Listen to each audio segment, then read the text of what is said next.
So our next question is from Jalebi 3.14. Life's just starting and these guys think they have problems. You don't even know what horrible adventures are waiting for you in the outside world.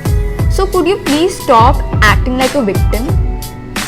ज़िंदगी अभी just शुरू हो रही है और इन लोगों को लगता है कि इनके पास प्रॉब्लम्स हैं. तुम्हें तो ये भी नहीं पता कि बाहर बड़े होके तुम्हारे लिए क्या क्या वेट कर रहा है और कैसे कैसे गंदे एडवेंचर्स वेट कर रहे हैं. तो प्लीज़ एक विक्टिम की तरह एक्टिंग करना बंद करो. ये जो प्रॉब्लम्स वाली बात है वो डिप्रेशन वाले क्वेश्चन के लाइंस पे ही है कि सबको अपनी प्रॉब्लम्स बड़ी ही लगती हैं. किसी से भी कंपेयर नहीं करना चाहिए. तो प्लीज़ दूसरों की प्रॉब्लम्स को अंडरमाइन करना बंद कर दीजिए. और horrible adventures in the outside world का क्या मतलब है? क्योंकि हम तो वैसे जा रहे हैं और जैसे मैंने बोला प्रॉब्लम्स हमारे लिए तो बड़ी ही हैं. अब आपकी जॉब की प्रॉब्लम्स हैं, हमारे स्कूल की प्रॉब्लम्स हैं, वो आउटसाइड वर्ल्ड हमारा है ही. और जो विक्टिम वाली बात है, साइकोलॉजी में एक हायरार्की होती है नीड्स की. तो उसमें सबसे बेस पे आते हैं बेसिक नीड्स जो होते हैं सेफ्टी और physiological as in food, warmth, water, जो बेसिक सर्वाइवल की चाहिए हो. फिर उसके ऊपर आते हैं साइकोलॉजिकल नीड्स जिसमें होते हैं एस्टीम नीड्स जैसे फीलिंग्स ऑफ अकम्पलिशमेंट, और होते हैं बिलोंगिंगनेस एंड लव नीड्स जैसे फ्रेंडशिप्स और पेरेंट्स के साथ अच्छे रिलेशंस और वो सब. तो क्या है कि टीनेजर्स के इतने सारा मतलब डेवलपमेंट हो रहा होता है, चेंजेस हो रहे होते हैं कि वो खुद ही में बहुत ज़्यादा कंफ्यूज और अनसर्टेन होते हैं. तो कभी भी दोस्तियाँ तोड़ देते हैं, कभी भी लड़ाइयाँ कर लेते हैं, कभी भी कुछ भी कर लेते हैं. तो उनका वो जो बेस है ना बिलोंगिंग एंड लव नीड्स वाला, वो ही थोड़ा मेस्ड अप है. तो उसकी वजह से तो पूरा हायरार्की है वो थोड़ा मेसअप हो जाता है. और ऐसे में आप इतने वल्नरेबल होते हो कि आप ना विक्टिम की तरह फील करना चाहते हो.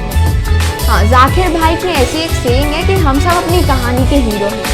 तो बात भी सही है, आप कभी विलन नहीं बनना चाहते. जो मतलब actually the bitter truth is that you are a villain in someone's story, but we don't want to feel that, so we victimise ourselves. And I agree it can be a bad thing, but you should also think about what is going on with us. You know what we are going through and why we do it. We don't just do it for attention, then it's a bad thing.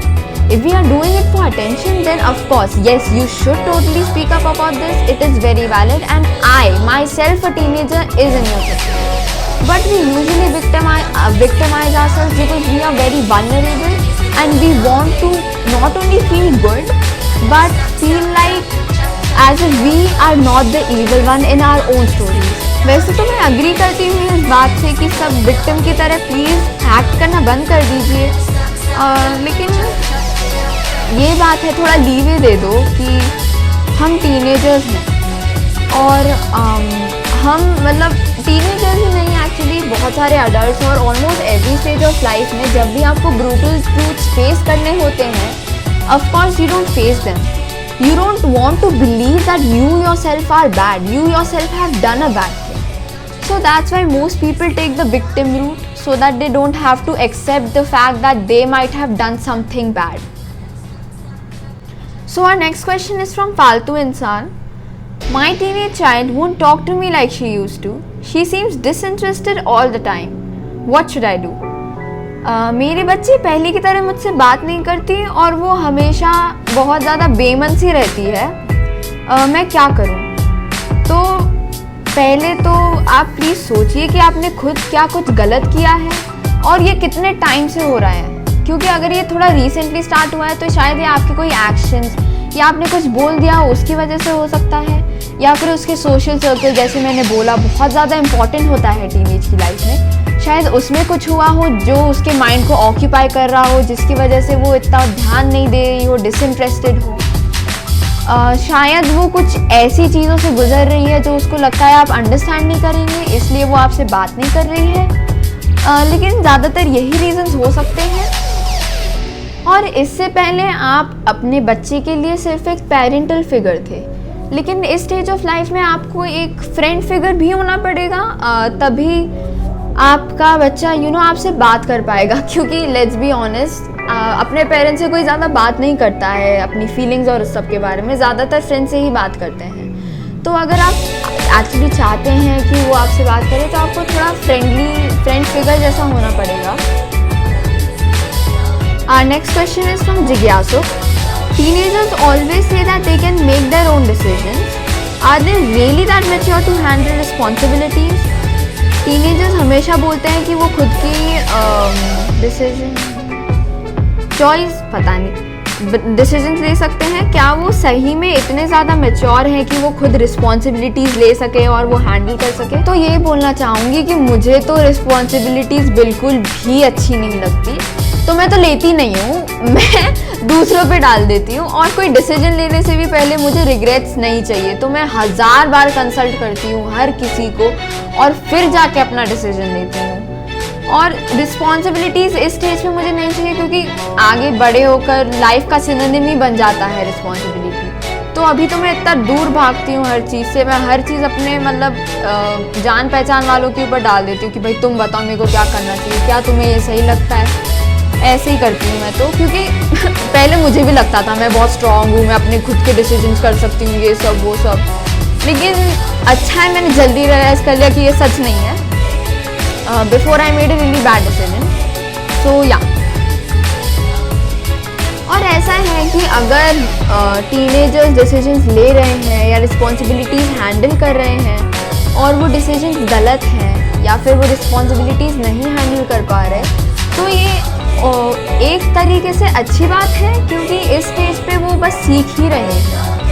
इतनी ज़्यादा बड़ी problem तो ज़्यादातर होती नहीं है। और इस स्टेज पे गंदे डिसीजन लेना या रिस्पॉन्सिबिलिटीज़ ना हैंडल कर पाना ज़्यादा अच्छा है कि आप आगे जाके मिस्टेक्स करो। और अगर आगे जाके आप मिस्टेक्स कर भी रहे हो तो वो भी एक्चुअली हर चीज़ एक लर्निंग एक्सपीरियंस ही है। और as you know never stop learning. तो अभी अगर टीनेजर्स डिसीजन ले भी रहे हैं तो भी कोई बात नहीं, अगर वो गलत है तो बस लर्निंग ही हो रही है। गलत हो भी गए तो आप वो टीनेजर या कार्ड यूज़ कर सकते हो कि मैं तो छोटा हूँ, मैं तो छोटी हूँ, कोई बात नहीं। Next question is from Panchayati. Why do teens don't watch the news? Teens news क्यों नहीं देखते? वैसे तो इतना जनरलाइज मत करो यार, कोई ना कोई तो देख ही रहा होगा। लेकिन जितना मेरे कभी कभार पापा देखते हैं, तो जितना मैंने सुना है थोड़ा बहुत, मुझे ऐसा लगता है कि न्यूज़ में सिर्फ हेटरेड, प्रोपेगेंडा और वो सब चलता रहता है।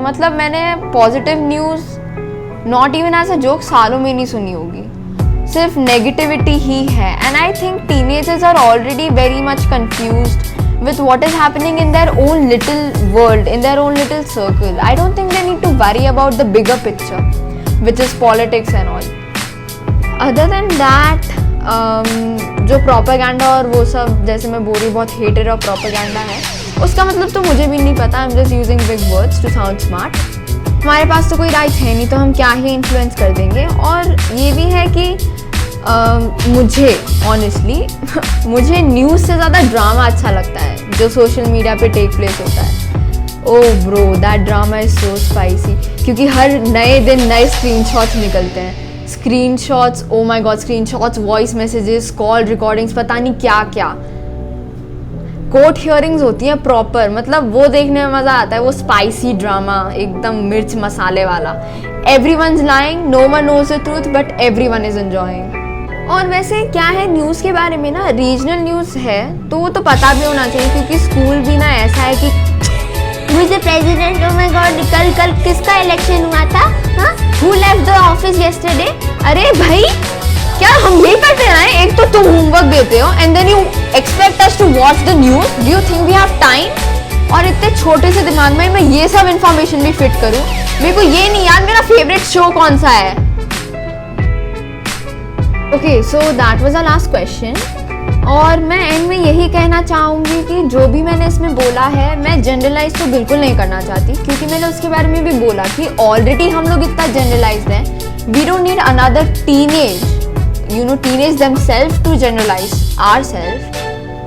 और ये है कि इसमें से ज़्यादातर मेरे पर्सनल ओपिनियंस ही थे ऑफ कोर्स, और मैं बस एक 14 साल की लड़की हूँ, तो आप जितना सीरियसली इसको लेना चाहते हैं आप ले सकते हैं। और ये किसी को भी जनरलाइज या पॉइंट आउट नहीं कर रहा है, ये बस मेरे खुद के ओपिनियंस हैं जो मैं स्टेट कर रही हूँ। और हाँ, thank you so much for watching.